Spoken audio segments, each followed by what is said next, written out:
Stephen Moy of First Cal Mortgage. Orale. Ole, how are you doing? I'm doing good. And now, author of the best-selling book, The Customer Experience Revolution, is Jeofrey Bean. Hey, Jeofrey. Hey, how you doing, Jay? I'm doing good, and you brought us a new book that's coming out, right? So brand new. It's just being put on Amazon right now. All right. Well, tell us all about it, man. Well, it's called The Customer Experience Rules, and really what it is it's the top 52 things that the best customer experience companies do to be better and different and longer lasting and more profitable than most other companies. That 53rd one is kind of not a big deal. It's actually the save for the last paragraph. But yeah, when the publisher asked me, you have to come up with 52. So we did the interviews and the research and said, okay, we got to get 52. And quite frankly, that was pretty easy just because of the great people that I interviewed and the research. It was fun. It was great. I was really excited to really interview all the people we did because they were forthcoming in sharing. So 52 was not a problem. Right on. And so 53 through 104 will be volume 2. I'm hoping. Right on. Nice. Yeah. People get out there and buy that. How can a business gauge if they need better customer service or customer experience? Excuse me. Well, a lot of times a business doesn't have a high percentage of advocates, for instance. It's different than customer satisfaction where Yes. you measure, business can measure and have a very high percentage of customers that say they're satisfied, whether it's through formal research or informal observation. But if a high percentage of your customers aren't advocating for your business and actually bringing you new business, this is way beyond like and I'm happy. This is using social media and word of mouth to bring you actual new business. I like it so much, you should try it. Yeah, I've had such a great experience with this company's people, processes, message, products, and services that I'm excited about it to the point where I want to share it with you, and you need to go there too. Who are some companies that do that well?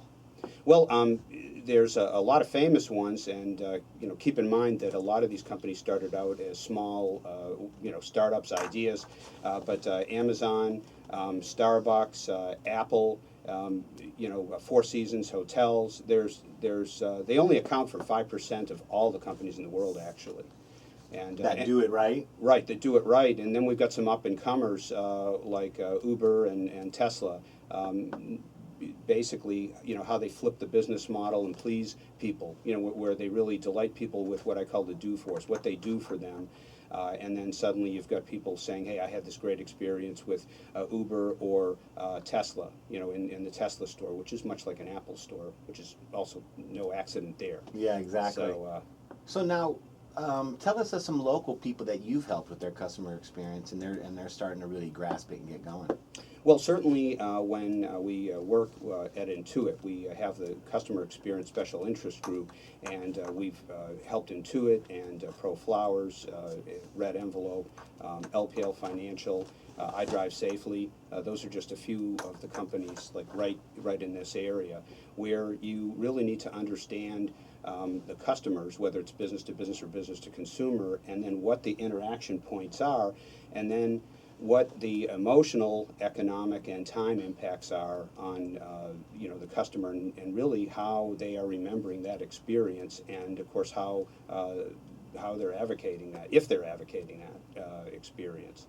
And that, so yeah, and we have quite a, Skinnett's another one too, where as a matter of fact it's in the first book. Sean actually worked with Skinnett a lot more than I did, but really helped them move along to be a great experience maker company. So now Skinnett, what do they do, and what did they tweak to get their customer experience cool? Great question. Skinnett, first of all, what Skinnett does is it makes the custom skins for laptops or tablets and stuff, whether it's your favorite sports team or, if you have a picture of your family and so forth. And they were having trouble with what they called their photo uploader, which later they changed the name to a much more customer-friendly customizer. The photo uploader didn't take? Yeah, the photo uploader that's didn't weird. take. Strange. Yeah, and they're an online company here in San Diego, and And at the time, they had a very small amount of employees, about 35, and people were on the website for a long time, and they selected what they wanted, but then they actually defected or had a high exit rate after they picked what they wanted, to put on their device. Okay. And we had to find out, well, what's driving that high abandonment rate, and it was too complex of a process to upload. It was the wrong wording and so forth, and so we really needed to have their conversion rate at that point be much higher than it was. Bring down the defection rate, and then have people go on and say, hey, not only does this work, but this is really fun, uploading things and then pressing the button, and then of course having them have a great experience when they get the actual delivery of these skins and pop them on their devices. Now you've personalized the devices. And this is all website stuff. They didn't have any stores or anything to tweak for their customer experience? No. In their particular business model, what it is it's an online business. But in other businesses, you've got other parts of the customer experience that would need tweaking. So whether it's people or the messages or the delivery process of the actual service, that type of thing. All right. So a company comes to you and says, and they kind of want you to what's the methodology do you use, for like a industry or like a service, say a mortgage company or whatever, what kind of methodology would you use to kind of determine what the existing customer experience was, and then how would you advise a company on how they could tweak it? Well, what you need to do, first of all, is find out what kind of customer experience people are having right now with the present way your processes, messages, your people, products and services are working. So it can be done with face-to-face interviews or observation, and you just need a sample of each of the kinds of important customers you have. That's known as personas.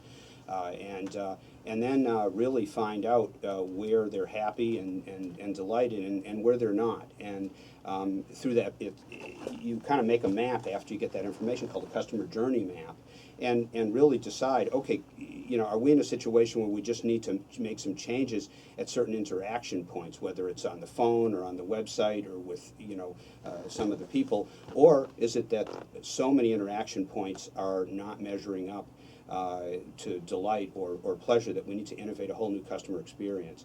The other thing that is really good to do is find out who really is setting the expectations for your business. Where do your customers really get their delight and pleasure from? I mean, are they big Amazon fans, or do they like to buy Dell online? And so it's going outside your industry for each part of the customer experience continuum and finding out what your customers think the benchmark is for a great customer experience, and then saying, okay, what can we learn from that for your business? And so you said when we were talking earlier that companies should pay attention to how their customers